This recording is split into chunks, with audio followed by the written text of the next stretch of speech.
akalaing magagawa mo to sa akin, ate? Pagkatapos ng lahat ng pinagdaanan natin, mas papaniwalaan mo yung taong nanakit sa akin kaysa sa akin na sarili mong kapatid! Yun na nga eh! Kapatid kita! Pero simula nang kinupkup kita, puro kasinungalingan na lumalabas sa bibig mo! At anong totoo? Yung mga sinabi niya?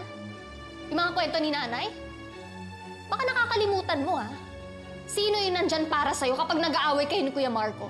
Sino yung yumayakap sa'yo kapag umiiyak ka? Di ba ako?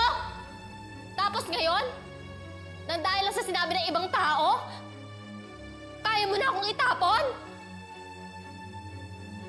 Sobrang disappointed ako sa'yo, ate. Akala ko ikaw lang yung makakaintindi sa akin.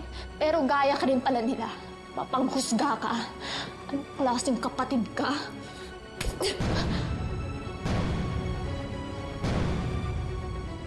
Huwag mo akong babaliktarin. I trusted you. Minahal kita, pinotektahan kita, binigay ko sa'yung tiwala ko. Pero anong ginawa mo, ha? Anong ginawa mo, Angel? You abused my trust. For what? Para pagtakpan ng kademonyohan mo, Angel! Akala ko ba matalino ka, ha? Pero eto ka ngayon, oh. Nagpapadala ka sa drama ng taong nakilala mo lang.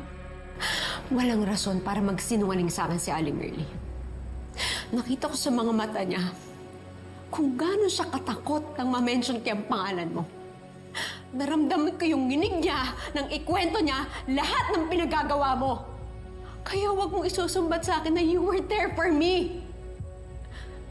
Dahil nandiyan ka lang naman hindi para protektahan ako eh. Para pagtakpan lahat ng ginagawa mo. Pero ngayon, Angel, gising na ako. Gising na ako. Ate naman, huwag mong hayaan lasunin ni Nanay yung isip mo. Ate, simula noon gusto niya na akong saktan, gusto niya na akong pahirapan. Nung nakita niya masaya tayo, gusto niya lang tayo sirain, ate. Tama na, Angel! Tama na! Oo, kapatid kita! Sinabi ko na hindi tayo maghihiwalay dahil kapatid kita, pero kalimutan mo ng ate mo ako! Hindi kita katugo! Lumayas ka na! Lumayas! Ate! Lumayas ka na! Lumayas ka na! Ate, please! Please, Lumayas ka! ate, huwag mo ko palayasin.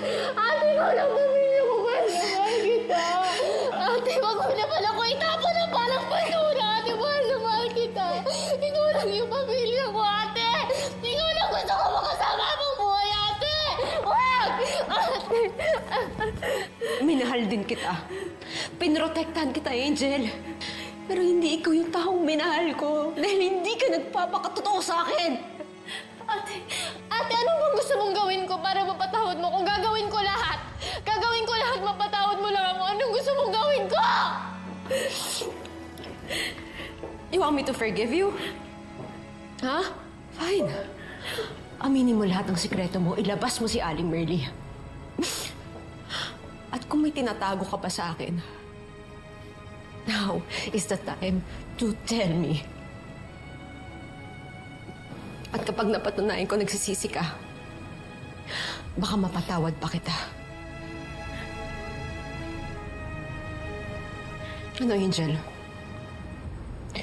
Willing ka bang gawin yun?